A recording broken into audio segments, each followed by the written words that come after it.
आखिर चीन के लोग पेड़ों पर नकली पत्तियां क्यों चिपका रहे हैं? सीमेंट के घर बनाने से क्यों डरते हैं विदेशी नागरिक? वजह जानकर हैरान रह जाएंगे आप। और सर्दी के मौसम में बर्फीले पानी से क्यों नहाते हैं जापानी लोग? सच्चाई जानकर उड़ जाएंगे आपके होश। इस देश के लोग पक्षियों की पोटी बेचकर कैसे हो रहे हैं अमीर? और जर्मनी को क्यों कहा जाता है सेकेंड हैंड कंट्री? सिर्फ भारत ही नहीं बल्कि इस देश की राष्ट्रीय भाषा भी है हिंदी। तो आइए शुरू करते हैं अमेजिंग फैक्ट से भरा ये मजेदार वीडियो। फैक्ट नंबर 1, आपने आज तक शराब और नशीली चीजों की बुरी लत के बारे में सुना होगा, जिसकी वजह से इंसान की सेहत बहुत ज्यादा खराब हो जाती है।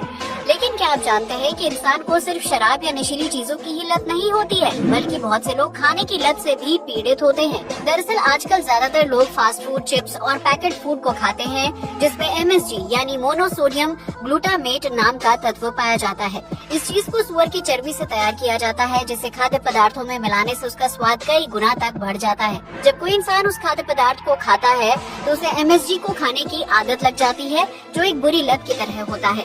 इस खाद्य पदार्थ की वजह से व्यक्ति को बार बार वो चीज खाने का मन करता है, जिसकी वजह से वो खुद को रोक नहीं पाता है और फास्ट फूड को खाता रहता है। लेकिन आपको ये जानकर हैरानी होगी कि MSG इंसान की सेहत के लिए बहुत ही नुकसानदायक साबित होता है, जिससे पेट और हार्ट संबंधी घातक बीमारियां हो सकती हैं। इसके अलावा इंसान को हमेशा सिर दर्द रहता है, जबकि उसे बार बार नकारात्मक ख्याल आते हैं। यही वजह है कि विदेशों में खाद्य पदार्थों को बनाने के लिए MSG के यूज पर रोक लगाई गई है। हालांकि भारत समेत कई एशियाई देशों में फास्ट और पैकेट फूड की ज्यादा से ज्यादा बिक्री के लिए इस हानिकारक चीज का इस्तेमाल बड़े पैमाने पर किया जाता है। फैक्ट नंबर 2, हमने अपने बाल धूप में सफेद नहीं किए हैं। आपने कभी न कभी बड़े बुजुर्गों के मुंह से ये लाइन जरूर सुनी होगी, लेकिन क्या आप जानते हैं कि इस लाइन के पीछे बहुत ही अहम साइंस छुपा हुआ है, जिसके बारे में आज की युवा पीढ़ी कुछ नहीं जानती है। दरअसल इंसान के बाल धूप के संपर्क में आने से सफेद हो सकते हैं, जिसकी वजह से ज्यादा देर तक धूप में रहने वाले लोगों को अक्सर सफेद बालों की समस्या रहती है। यूँ तो इंसान के बाल डेड सेल से बने होते हैं, जिसकी जड़ों में मेलेनिन नाम का पिगमेंट पाया जाता है। ये पिगमेंट इंसान की त्वचा और आंखों के रंग के साथ साथ बालों के रंग के लिए भी जिम्मेदार होता है, जो सूरज की हानिकारक UV रेस के संपर्क में आने से पूरी तरह से नष्ट हो जाता है। जब इंसान के बालों की जड़ों से मेलानिन पूरी तरह से खत्म हो जाता है तो उसके बालों की रंगत बदलने लगती है और वो देखते ही देखते सफेद हो जाते हैं। इंसान के बाल डेड सेल्स से बने होते हैं, इसलिए इस पिगमेंट के खत्म हो जाने की वजह से सफेद हुए बाल दोबारा से काले नहीं होते हैं और उन्हें काला करने के लिए अलग अलग प्रकार के हेयर कलर्स का यूज करना पड़ता है। इसलिए अगर आप भी लंबे समय तक जवान और अपने बालों के रंग को सुरक्षित रखना चाहते हैं तो धूप में ज्यादा बाहर निकलने से परहेज करें। फैक्ट नंबर 3, आप में से बहुत से लोगों को लगता होगा कि महिलाएं अच्छी ड्राइवर नहीं होती हैं, जिसकी वजह से वो अक्सर सड़क दुर्घटना के लिए जिम्मेदार होती हैं। लेकिन क्या आप जानते हैं कि जापान में इस तरह के हादसों को रोकने के लिए सरकार ने एक अनोखा नियम बनाया है, जिसके तहत पब्लिक प्लेस, मॉल और मार्केट एरिया में महिलाओं के लिए अलग से पार्किंग बनाई जाती है। जापान की महिला ड्राइवर इस स्पेशल पार्किंग एरिया में अपनी कार खड़ी कर सकती हैं, जिसमें गाड़ी को पार्क करने के लिए नॉर्मल पार्किंग के मुकाबले ज्यादा स्पेस होता है। सरकार का कहना है कि जब से देश में वुमेन पार्किंग बनाई गई है, तब से नॉर्मल पार्किंग में होने वाले एक्सीडेंट्स में काफी कमी आई है। जापान सरकार का मानना है कि महिलाओं को पार्किंग के लिए ज्यादा स्पेस की जरूरत होती है, लेकिन सामान्य पार्किंग में कम स्पेस होता है। इसलिए महिलाओं की सुविधा के लिए देश में अलग अलग जगह पर स्पेशल पार्किंग एरिया बनाया गया है, जहां सिर्फ महिलाएं अपनी कार पार्क कर सकती हैं और उन्हें कार चलाने या उसे पार्क करने में सहूलियत होती है। फैक्ट नंबर 4, वैसे तो आपने आज तक ये सुना होगा कि सुबह जल्दी उठने से इंसान का दिमाग तेज होता है, जिसकी वजह से भारत में स्कूल टाइमिंग भी सुबह की शिफ्ट में रखी जाती है। लेकिन क्या आप जानते हैं कि विभिन्न रिसर्च से ये पता चलता है कि इंसान का दिमाग सुबह 10 बजे के टाइम पर सबसे ज्यादा वीक होता है, क्योंकि उस समय दिमाग के काम करने की क्षमता सबसे कम होती है। ऐसा इसलिए होता है क्योंकि ज्यादातर ऑफिस की टाइमिंग सुबह 10 बजे के आसपास होती है, जिसकी वजह से हर व्यक्ति को टाइम पर पहुँचने की जल्दबाजी रहती है। दिमाग काफी ज्यादा स्ट्रेस और कंफ्यूजन में रहता है, जिसकी वजह से उसके काम करने या फिर सोचने समझने की क्षमता कम हो जाती है। अगर 10 बजे के टाइम पर किसी व्यक्ति को कोई काम दिया जाए या फिर उसे कोई नई चीज सिखाई जाए तो बहुत ज्यादा चांसेस होते हैं कि वो उस काम को सही से नहीं कर पाएगा। यही वजह है कि सुबह 10 बजे ऑफिस पहुंचने के बाद भी बहुत सारे कर्मचारियों को काम शुरू करने में समय लगता है, क्योंकि उनका दिमाग खुद को काम करने के लिए तैयार कर रहा होता है।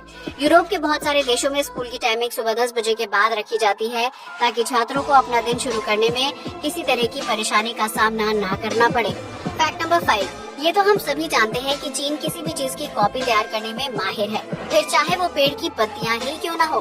दरअसल इन दिनों चीन की सड़कों पर हरियाली बढ़ाने के लिए पेड़ पर नकली पत्तियां चिपकाई जा रही हैं, जिसके लिए चीन की सरकार ढेर सारे लोगों को नौकरी पर रख रही है। इस काम को पूरा करने के लिए लोग क्रेन की मदद से पेड़ की ऊंची टहनियों तक पहुंचते हैं और फिर वहां गोंद की मदद से नकली हरी भरी पत्तियों को चिपका देते हैं, जिसकी वजह से पेड़ देखते ही देखते खूबसूरत लगने लगता है। चीनी सरकार का मानना है कि हरियाली देखने से इंसान की आँखों और दिमाग पर सकारात्मक प्रभाव पड़ता है, जिसकी वजह से वो टेंशन फ्री रहते हैं और अपने काम में ज्यादा ध्यान लगाते हैं। यही वजह है कि चीन में जिन पेड़ों की पत्तियां सूख चुकी हैं या फिर उनमें नए पत्ते नहीं उगते हैं, वहाँ कर्मचारियों द्वारा नकली पत्ते लगाने का काम जोरों शोरों से पूरा किया जा रहा है। हालांकि कुछ लोगों का मानना है कि चीन में पेड़ों पर नकली पत्ते इसलिए चिपकाए जा रहे हैं ताकि ये देश खुद को वैश्विक स्तर पर हरियाली से भरा हुआ दिखा सके। Fact number 6। वैसे तो इस दुनिया में बहुत से देश हैं जहां अलग अलग चीजों का प्रचलन रहता है, लेकिन जर्मनी दुनिया का इकलौता ऐसा देश है जहां सेकंड हैंड चीजों का यूज बड़े पैमाने पर किया जाता है। इस देश के नागरिक कोई भी नई चीज खरीदने से पहले पुराने सामान को डोनेट कर देते हैं, जिसकी वजह से जरूरतमंद लोगों को उस सामान को खरीदने के लिए अलग से पैसे खर्च करने की जरूरत नहीं पड़ती है। जर्मनी में सेकंड हैंड सामान देने और लेने का प्रचलन काफी ज्यादा है, जिसके लिए किसी को पैसे खर्च करने की जरूरत नहीं होती है। यहाँ के लोग अपने पड़ोसी को खिलौनों से लेकर TV, fridge, sofa, cycle, bike और कार जैसी चीजें भी डोनेट कर देते हैं, जिसके लिए वो उनसे कोई पैसे नहीं लेते हैं। इतना ही नहीं, जर्मनी के लोग सेकंड हैंड चीजें यूज करने से परहेज नहीं करते हैं, बल्कि वो उन चीजों को कई सालों तक रीयूज करते हैं और अपने पैसों की बचत पर विश्वास करते हैं। आपको ये जानकर हैरानी होगी कि जर्मनी में रोजाना 1 लाख से ज्यादा लोग चीजों को डोनेट करते हैं, जिसके लिए अलग अलग कंपनियां, एनजीओ और वेबसाइट्स भी हैं। Fact number 7। इस दुनिया में बहुत से लोग अजीबोगरीब प्रोडक्ट्स बेचकर लाखों रुपए की कमाई करते हैं, जिसकी वजह से वो दिन ब दिन अमीर बनते जा रहे हैं। लेकिन आज हम आपको एक ऐसे देश के बारे में बताने जा रहे हैं जो कुछ और नहीं बल्कि पक्षियों की पॉटी बेचकर अमीर हो रहा है। इस देश का नाम नाउरू है, जहां दुनिया भर के पक्षी अपने सफर के दौरान आराम करने के लिए कुछ दिन ठहरते हैं। उस दौरान नाउरू में विभिन्न प्रजाति के पक्षियों की पॉटी बहुत ज्यादा मात्रा में इकट्ठा हो जाती है, जिसमें कुछ खास तरह के तत्व पाए जाते हैं। इन पोषक तत्वों को फसल के लिए काफी अच्छा माना जाता है, लिहाजा नाउरू में विभिन्न कंपनियों के कर्मचारी पक्षियों की पॉटी को इकट्ठा करते हैं और फिर उसका यूज करके अलग अलग प्रकार के खेती वाले प्रोडक्ट्स तैयार किए जाते हैं। इन सभी एग्रीकल्चरल प्रोडक्ट्स को नाउरू विभिन्न देशों को ऊंची कीमतों पर बेच देता है, जिसकी वजह से पक्षियों की पॉटी इस देश के नागरिकों और सरकार के लिए किसी वरदान से कम नहीं है। Fact number 8। एक तरफ जहां पूरी दुनिया के लोग सर्दी के मौसम में ठंडे पानी को छूने से भी परहेज करते हैं, वहीं जापान के लोग इस कड़ाके की सर्दी में बर्फीले पानी से नहाने का अनोखा कारनामा करते हैं। दरअसल जापान में नए साल के मौके पर एक खास समारोह का आयोजन किया जाता है, जिसमें 25 से 75 साल की उम्र वाले लोग बर्फीले पानी में डुबकी लगाने की प्रथा निभाते हैं। इस समारोह का आयोजन टोक्यो शहर में कांडा मायोजिन मंदिर में किया जाता है, जहां एक पूल में ढेर सारे लोग बर्फीले पानी में नहाते हैं। जापान के लोगों का मानना है कि बर्फ के पानी से नहाने से उनके शरीर की शुद्धि हो जाती है, जबकि उन्हें सभी पापों से मुक्ति भी मिल जाती है। इस पवित्र स्नान के दौरान श्रद्धालुओं को पूरे 6 मिनट तक बर्फीले पानी के अंदर रहना पड़ता है, जबकि वो स्नान करते हुए अपने ईश्वर को याद करते हैं। स्नान पूरा हो जाने के बाद मंदिर में पूजा की जाती है और फिर सभी श्रद्धालु नाच गाकर जश्न मनाते हैं, ताकि उनके शरीर को गर्माहट मिल सके। इस बर्फीले पानी में स्नान करने से मांसपेशियों का दर्द और अकड़न भी दूर हो जाती है, जिसकी वजह से कई लोग स्वास्थ्य को ध्यान में रखते हुए बर्फीले पानी में स्नान करने के लिए मंदिर में आते हैं। हालांकि जापानी लोगों का कहना है कि बर्फ के पानी में नहाने के बावजूद भी उन्हें ठंड नहीं लगती है, क्योंकि उनके ऊपर ईश्वर का आशीर्वाद रहता है। Fact number 9। हर इंसान चाहता है कि उसके पास अपना एक घर हो, जहां वो अपने परिवार के साथ सुखद जीवन जी सके। जहां एक तरफ भारत में सीमेंट, ईंट और लोहे का यूज करके घर बनाए जाते हैं, वहीं विदेशों में इन्हीं घरों को लकड़ी का यूज करके तैयार किया जाता है। क्या आपने कभी सोचा है कि विदेशों में लकड़ी के घर बनाने का चलन इतना ज्यादा क्यों है और इसके पीछे क्या वजह है? दरअसल विदेशों में लकड़ी काफी आसानी से मिल जाती है, जिसकी वजह से वहाँ लकड़ी के घर बनाना आसान होता है। वहीं अगर कोई नागरिक ईंट या सीमेंट की मदद से घर बनाता है तो उसके लिए उसे सरकार को मोटा टैक्स देना पड़ता है, क्योंकि विदेशों में सीमेंट और ईंट को दूसरे देशों से इंपोर्ट किया जाता है। ज्यादा खर्चे से बचने के लिए विदेशी नागरिक लकड़ी के घर बना लेते हैं, जिन्हें तैयार करने में कुछ हफ्तों का समय लगता है। इसके अलावा विदेशों में बहुत ज्यादा ठंड पड़ती है, जिसकी वजह से लकड़ी से बने घर में तापमान को नियंत्रित करना आसान हो जाता है। इतना ही नहीं, इन जगहों पर तूफान और सुनामी आने का खतरा भी ज्यादा रहता है, जिसकी वजह से लोग कम लागत से तैयार होने वाला लकड़ी का घर बनाते हैं, ताकि उन्हें आपदा के दौरान ज्यादा नुकसान न झेलना पड़े। Fact number 10।